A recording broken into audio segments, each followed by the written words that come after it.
नमस्कार दोस्तों, हम बात करेंगे आज हार्मोनल इम्बैलेंस पर। ये हमारी बॉडी में क्या काम करते हैं, क्यों इम्बैलेंस हो जाते हैं, वो कौन कौन सी बातें हैं, वो कौन कौन सी असावधानियां हैं जो हम बरतते हैं अपने शरीर के साथ। हमें किस समय किस बात का ख्याल रखना चाहिए और जब ये डिस्टर्ब होते हैं तो हमें किन किन बीमारियों का सामना करना पड़ता है।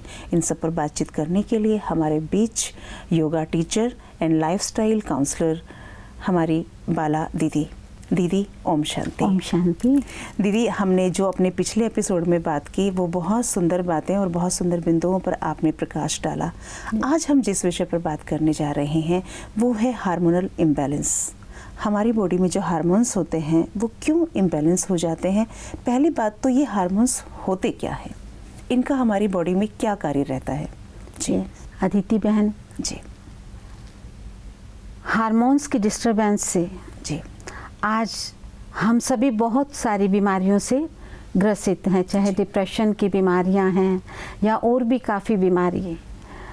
एक्चुअल में हमारे शरीर के अंदर ग्लैंड सिस्टम है जी, और इनके क्रिया प्रणाली में कोई भी जब इम्बैलेंस होता है जी, तो एक ग्लैंड में अगर कुछ डिस्टरबेंस आती तो उसका इफेक्ट दूसरे ग्लैंड्स के ऊपर भी पड़ता है और इससे सभी ग्लैंड्स का कार्य जो है वो डिस्टर्ब हो जाता है। और यही वजह है कि आज हमें हार्मोन्स की प्रॉब्लम फेस करनी पड़ती है। तो ज़रूरी है हम अपने इस हार्मोन सिस्टम को समझें जी, और इसको जब अगर कोई डिस्टरबेंस भी है तो इसको कैसे ठीक किया जा सकता है। जी जी, इन बातों को तरफ हमें ध्यान देना जरूरी जरूरी है। आपने बात की ग्लैंड्स की, क्या होते हैं ग्लैंड्स?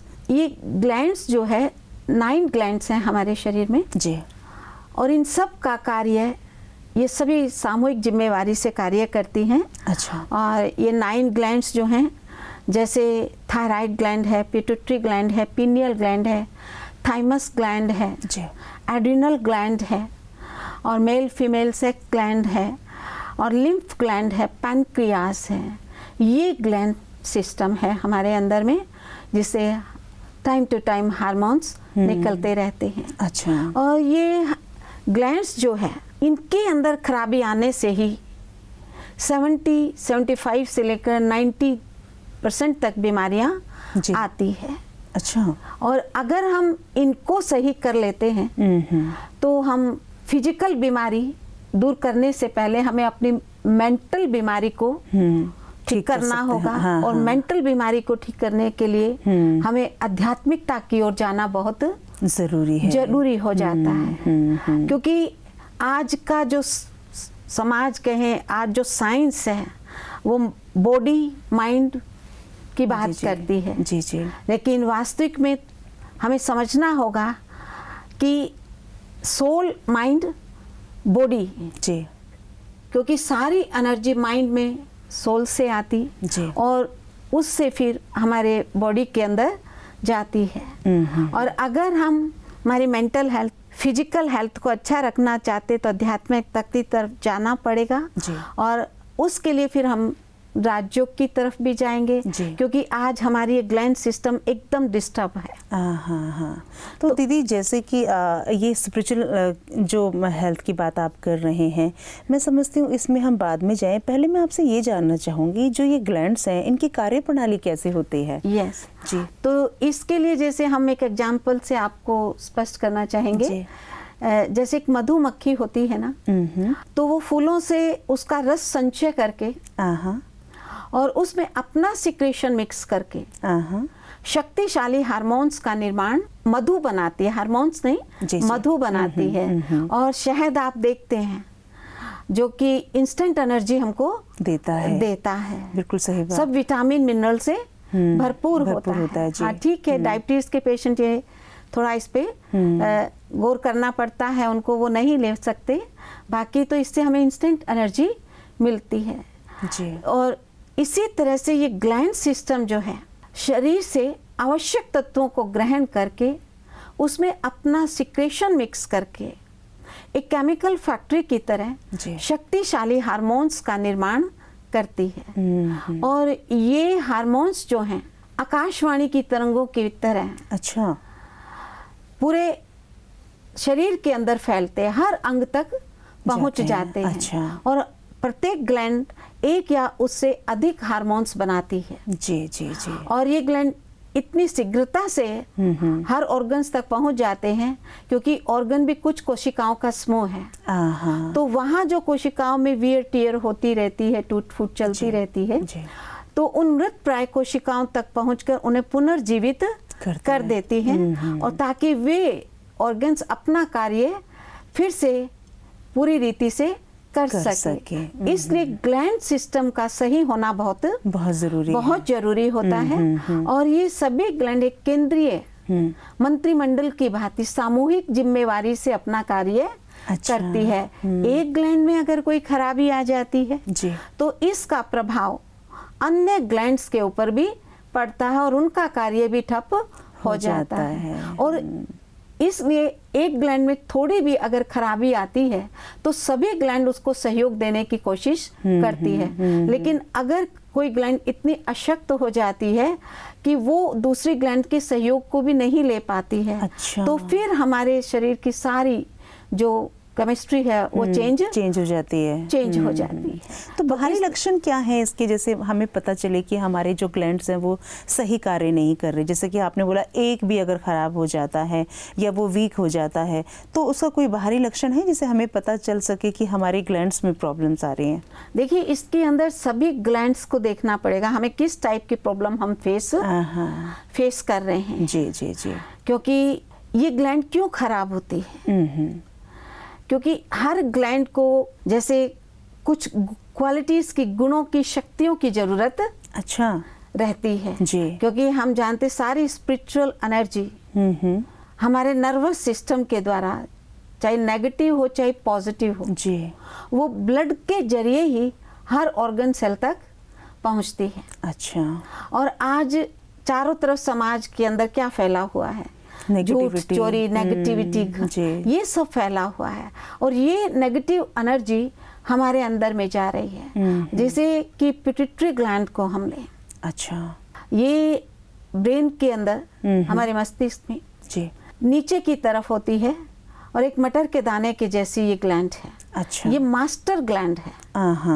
अगर इस ग्लैंड में खराबी आ जाती है, इसमें थोड़ा भी इम्बैलेंस आता है, क्योंकि इससे जो सिक्रेशन होता है उसके आधार पर अन्य ग्लैंड का सिक्रेशन उत्तेजित होता है। और ये ग्लैंड जो है शरीर की हर एक्टिविटी, मोटर एक्टिविटी, हमारे शरीर के तापमान, शुगर की मात्रा को कंट्रोल करना जी। और हमारे हार्ट बीट, हृदय की धड़कन, हमारी डाइजेस्टिव सिस्टम जी, मोटर एक्टिविटी, इंटरनल जो भी होती, ये अंदर में स्फूर्ति बनाए अच्छा रखता है। तो अगर इसमें खराबी आ जाती है तो आज हम देखते हैं सब तरह की प्रॉब्लम आज हम फेस करते हैं। जी, हमारी थायराइड ग्लैंड भी इससे प्रभावित है, क्योंकि उसका कार्य है तापक्रम को, बॉडी के तापक्रम को बाह्य वातावरण के हिसाब से बनाए रखना। अच्छा, लेकिन आज अगर इसी ग्लैंड से सिक्रेशन सही नहीं हो रहे हैं तो वो ग्लैंड के सिक्रेशन कैसे निकलेंगे जी। और आज ये इम्बैलेंस हमें दिखाई देता है, चारों तरफ ये दिखाई दे रहा है। और ये क्या दिखाई देता है, इसके अंदर तापक्रम क्यों नहीं प्रॉपर है? क्योंकि उस व्यक्ति को अगर थायराइड ग्लैंड ज़्यादा सक्रिय हो जाती है जी, तो व्यक्ति को गर्मी बहुत लगती है। ओके। और पसीना ज्यादा आता है। अच्छा। बेचैनी महसूस करता है, घबराहट उसको महसूस होती है जी जी जी। और व्यक्ति बड़ा संवेदनशील हो जाता है। ये थायराइड ग्लैंड जो होता है, थायराइड ग्लैंड से होता है। Okay okay. और इससे फिर मूड बड़ा ऊपर नीचे होता है, स्मरण शक्ति इससे कम होती है। अच्छा, होती है। कितना इससे इफेक्ट आता है, मेजर समझती हूँ प्रॉब्लम्स होती है। वैसे तो हर ग्लैंड के अनेक कार्य हैं जी जी। तो जैसे कि थायराइड ग्लैंड, सभी ग्लैंड इससे प्रभावित होती है। और उसी तरह से पैराथायराइड ग्लैंड भी इससे प्रभावित होती है जी, क्योंकि जो उसका कार्य ये होता है, ये भी थायराइड ग्लैंड के पीछे होती है। और ये 4 ग्रंथियां होती है। थायराइड ग्लैंड हमारे कंठ के अंदर, गले की जड़ के अंदर होती है। 2 ग्लैंड होती है, अति लाल रंग की एक ग्लैंड होती है जिसका हमारी पाचन क्रिया से कनेक्शन होता है, भोजन को डाइजेशन में मदद करती है। तो जैसे कि हम बात कर रहे थे कि थायराइड ग्लैंड के पीछे पैराथायराइड ग्लैंड होती है। ये भी सबसे अधिक रक्तमय ये ग्लैंड होती है, दोनों तरफ होती है। थायराइड ग्लैंड के पीछे कुल 4 ऐसी ग्रंथियां होती है। ये हमारे रक्त की अंदर जो है फास्फोरस और कैल्शियम का बैलेंस मेंटेन करती है पैराथायराइड ग्लैंड। और ये बैलेंस बहुत इम्पोर्टेंट है।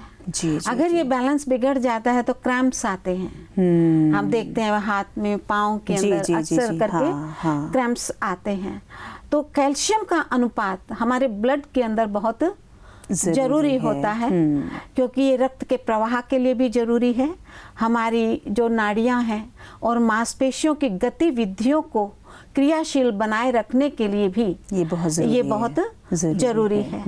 क्योंकि रक्त में अगर कैल्शियम की मात्रा बढ़ जाती है तो ये अगर इससे गुर्दे की पथरी हो जाती है। अगर ये हमारे मांसपेशियों पर जम जाता है कैल्शियम तो रूमेटिज्म हो जाता है। और अगर ये हमारे जॉइंट्स पर जमना शुरू हो जाता है कैल्शियम तो इससे आर्थराइटिस की प्रॉब्लम हो जाता है। और ये ग्लैंड क्यों खराब होती है?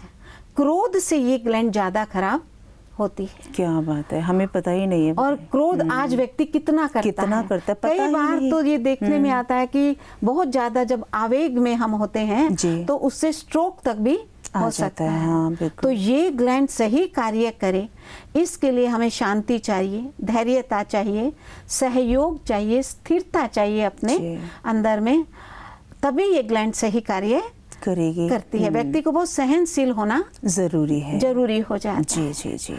तो ये ग्लैंड सही कार्य करे तो इसके लिए हमें हार्मोन्स के जो हमारी जो 9 ग्लैंड्स हैं, जैसे कि मैंने बताया, सामूहिक जिम्मेवारी से कार्य करता है।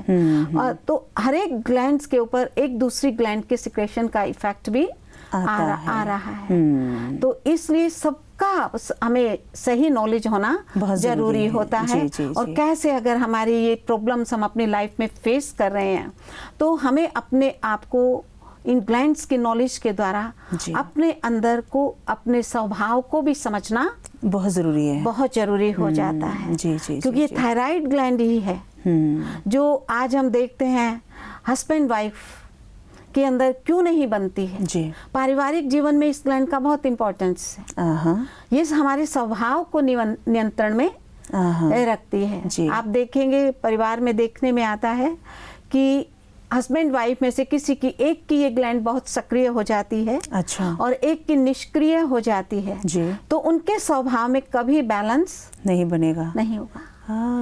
एक क्रोधी होगा तो एक शांत होगा, एक बहुत बोलने वाला होगा, एक शांत होगा, एक कम बोलने वाला होता, एक बड़ा चुस्त होगा तो उतना एक दूसरा सुस्त होगा। तो इस स्वभाव को बहुत नियंत्रण में, पारिवारिक जीवन के ऊपर ये बहुत प्रभाव डालती है। ये हमारी आवाज को भी नियंत्रण में रखती है। तो ये नेचुरल है क्या? ये नेचुरल है, ये हार्मोन्स निकलते हैं। इसलिए मैंने कहा कि आध्यात्मिक पावर का लाइफ में होना बहुत जरूरी, कि हर व्यक्ति वास्तव में हम हैं ही स्पिरिचुअल बीइंग। बहुत सुंदर, क्योंकि हम आत्मा हैं। ये शरीर तो एक माध्यम है जिसके द्वारा आत्मा एक्सप्रेस कर रही है। लेकिन आज आत्मा में बॉडी का क्वालिटीज, देह की क्वालिटीज आ गई है, देह अभिमान की क्वालिटीज आ गई है। जैसे कि नेगेटिविटी जिसको आज हम कह देते हैं। तो ये नेगेटिविटी की वजह से आज किसी की भी कोई भी ग्लैंड सही कार्य नहीं कर रही है। क्योंकि आज हम ये देखते हैं, पारिवारिक कलह देखते हैं। आज हम देखते हैं किसी की आवाज बहुत मधुर होती है, किसी की बहुत मोटी होती है, किसी की बड़ी कर्कश होती है, किसी की बड़ी पैनी होती है। इसका कारण भी क्या है? ये थायराइड ग्लैंड। अगर एक अच्छा गाने वाले की थायराइड ग्लैंड के ऊपर खराब हो जाए तो अच्छा नहीं गा सकता है। क्या बात है, कितनी गहरी बात। बहुत ये इम्पोर्टेंट है। स्वभाव जैसे बताया, एक अगर इसका हमारे स्वभाव, आप कभी भी देखेंगे, हम क्यों देखते हैं कि एक व्यक्ति क्रोधी है जी, एक व्यक्ति शांत चित्त है, एक व्यक्ति बहुत ही कठोर होता है जी, और एक व्यक्ति बड़ा एकदम नर्म मृदुल, होता हाँ, है, हाँ, बिल्कुल कोमल स्वभाव का, जी, कोमल होता है। इन सब का कारण क्या है? ये भी थायराइड ग्लैंड के ऊपर डिपेंड करता है क्योंकि सारी स्पिरिचुअल एनर्जी मैंने बताया जी, वो, या नेगेटिव एनर्जी नर्वस सिस्टम के द्वारा, ब्लड के द्वारा ही हर अंग सेल तक जाती है। इसलिए भोजन हमने कैसे किया, जी, कैसी भावनाओं वृत्तियों से भरपूर होकर हमने भोजन किया। अक्सर करके आप देखेंगे हमारे बुजुर्ग हमें ये तो कहते रहे कि शांति से भोजन कीजिए, प्रेम से भोजन कीजिए, परंतु हमें ये नहीं मालूम था क्यों शांति प्रेम से भोजन करने के लिए कहते करना हैं। का चाहिए। हाँ, जबकि आज हम एकदम उल्टा देखते हैं। जी, जी, जी, हम देखते हैं व्यक्ति कैसे भोजन कर रहा है, गुस्से में भरा है, टेंशन में भरा हाँ, होता है, बिल्कुल। फोन पर बात करते हुए भोजन कर रहा है, अखबार पढ़ते हुए भोजन कर रहे हैं, टीवी देखते हुए भोजन कर रहा है। तो अब जैसे विचार भावना हमारे भोजन से ब्लड और सब और ब्लड से ही हर अंग तक एनर्जी जा रही है, चाहे वो हड्डियां हैं, चाहे हमारी मांसपेशियां, सब तक वहाँ तक उसी के जरिए जा रही है। तो जब ये एनर्जी उसमें प्रवाहित हो रही है तो ये स्पिरिचुअल एनर्जी जो नेगेटिव है वो भी उन ऑर्गन्स तक जाती है और वो ऑर्गन को डैमेज करती है। और इसकी बजाय स्पिरिचुअल एनर्जी होती है हमारे अंदर में, आत्मिक एनर्जी जिसको हम कहते हैं। जब शांति प्यार से हम भोजन करते हैं तो वो एनर्जी जब जाती है तो हमारे ऑर्गन्स जो है उनको एनर्जी मिलती है, वो सशक्त बन जाते हैं, वो शक्तिशाली बन जाते हैं और हम हेल्दी फील करते हैं। इसलिए मेंटल डेवलपमेंट वो भी स्पिरिचुअल एनर्जी के आधार पर है और फिजिकल डेवलपमेंट भी स्पिरिचुअल एनर्जी के आधार पर है। और एक व्यक्ति अगर हेल्दी है मेंटली, फिजिकली, स्पिरिचुअली, तो समाज कैसा होगा? बहुत सुंदर होगा, सुंदर समाज होगा। हाँ। और उसकी वैसे भी फिजिकल पावर अच्छी है, अच्छी हेल्थ है, उसकी मेंटल हेल्थ अच्छी है, तो अपने वर्क फील्ड में भी वो बहुत अच्छा काम करेगा, जो देश की तरक्की में भी काम आएगा और उसकी भी फाइनेंशियल कंडीशन भी अच्छे होंगे, घर पारिवारिक सुख भी उसके जीवन में अच्छा होगा। तो आज दीदी आपने जितनी तरह की बातें आज बताई, हमारे ग्लैंड्स के बारे में बात बताई और ये क्या इनका कार्य होता है हमारे शरीर में और किस तरह से जब ये एक प्रॉपर तरीके से काम करती हैं और शरीर किस क्षमता के साथ काम करता है, ये बहुत एक अद्भुत बात जो आपने बताई। मुझे लगता है हमारे व्यूवर्स को इससे बहुत लाभ मिलेगा जी। और मैं इसको यहीं ख़त्म नहीं करना चाहूँगी। मुझे लगता है कि हमें अपने अगले एपिसोड में भी इसको लेके जाना होगा क्योंकि इससे मुझे लगता है बहुत लाभ मिलेगा हमारे व्यूवर्स को। आज के लिए इतना ही, समय इजाज़त नहीं देता। थैंक यू दीदी। ओम शांति। ओम शांति। दोस्तों, आज आपने देखा इस पूरी चर्चा में कि शरीर के अंदर जो कार्य प्रणाली है वो कितनी अद्भुत है, कि एक एक अंग कितना इम्पोर्टेंट कार्य करता है हमारे शरीर में। अगर हमें ये ज्ञान हो जाए कि हमारे शरीर के अंदर कौन कौन सा अंग कैसे कार्य करता है और उसका डैमेज होना हमारे शरीर को कितनी क्षति पहुंचा सकता है, तो मुझे लगता है कि हम थोड़ा गंभीर होंगे और सोचेंगे अपने शरीर के बारे में और उसके बाद इसे कितनी नींद देनी है, कितना भोजन देना है और कौन कौन से व्यायाम हमें करना है, हम इस बात को गंभीरता से लेंगे। हम इसी विषय को अपने अगले एपिसोड में भी लेके जाएंगे। तब तक के लिए दीजिए इजाज़त। नमस्कार। ओम शांति।